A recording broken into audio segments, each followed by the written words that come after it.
এরা মনে হয় এখানে শুধু ট্রেন দেখতেই এসেছে। ওদের ব্যাপারে নাক গলাস না, ওদেরকে ওদের মতো থাকতে দে। দাদা, এদের বাড়ির এত লোক যখন আছে, ওটাকে তো জেলা ঘোষণা করে দিলেই হয়। এরপরেও মেয়ে আমার সাথেই যাবে, এরা শুধু দাঁড়িয়ে দেখবে।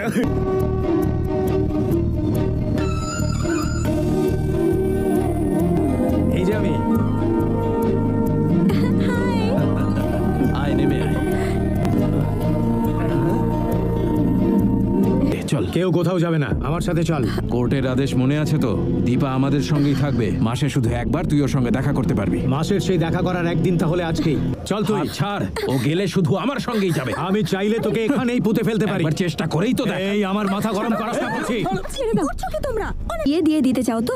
তুমি যার সাথে বলবে আমি তার সাথেই বিয়ে করব, কিন্তু আমারও একটা শর্ত আছে, ততদিন আমি মামা বাড়িতেই থাকবো। আরে শোন দীপা,